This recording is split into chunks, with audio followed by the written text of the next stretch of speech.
Iran Israel যুদ্ধ ও মধ্যপ্রাচ্যের উত্তপ্ত পরিস্থিতিকে কেন্দ্র করে দেশে জ্বালানি তেলের বাজারে তীব্র অস্থিরতা ছড়িয়ে পড়েছে। যুদ্ধের প্রভাবে প্যানিক বাইং বা আতঙ্কিত হয়ে অতিরিক্ত তেল মজুত করার হিড়িকে দেশে একজনের মৃত্যুর ঘটনাও ঘটেছে।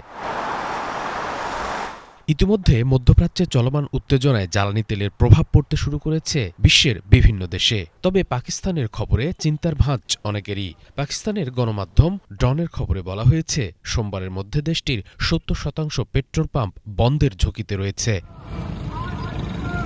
সম্ভাব্য জ্বালানি তেল সংকটের আশঙ্কায় করাচির বিভিন্ন পেট্রোল পাম্পে যানবাহনের দীর্ঘ লাইন দেখা গেছে এবং কিছু পাম্প সাময়িকভাবে বন্ধও রাখা হয়েছে। একই সঙ্গে গতকাল সারা দেশে জ্বালানি সংকটের আশঙ্কা প্রকাশ করে সতর্কবার্তা জারি করেছে petroleum ডিলাররা।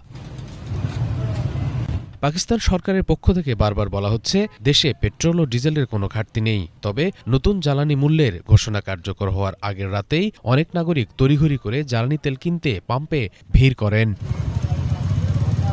Khyber Pakhtunkhwa petroleum dealers and cottage contracts অ্যাসোসিয়েশনের তথ্য সচিব নাজিবুল্লাহ জানান, বিশ্ববাজারে অপরিশোধিত জ্বালানি তেলের মূল্য বৃদ্ধি পাওয়ার অজুহাতে বিপণন কোম্পানিগুলো ডিলারদের কাছে পেট্রোল ও ডিজেল সরবরাহ বন্ধ করে দিয়েছে। এর ফলে অনেক এলাকার পাম্প এরই মধ্যে জ্বালানি শূন্য হয়ে পড়েছে। তিনি জানান, এ অবস্থা চলতে থাকলে আগামী সোমবারের মধ্যে দেশের প্রায় ৭০% পেট্রোল পাম্পের মজুদ ফুরিয়ে যেতে পারে।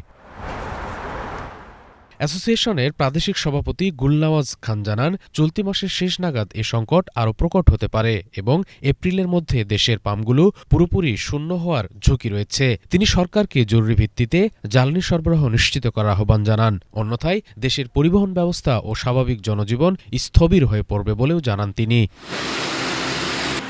পরিস্থিতি নিয়ন্ত্রণে প্রধানমন্ত্রী, পেট্রোলিয়াম সচিব এবং তেল গ্যাস নিয়ন্ত্রণ কর্তৃপক্ষকে অবিলম্বে হস্তক্ষেপের আহ্বানও জানান তিনি। শুভ ইসলাম, বাংলাভিশন, ঢাকা।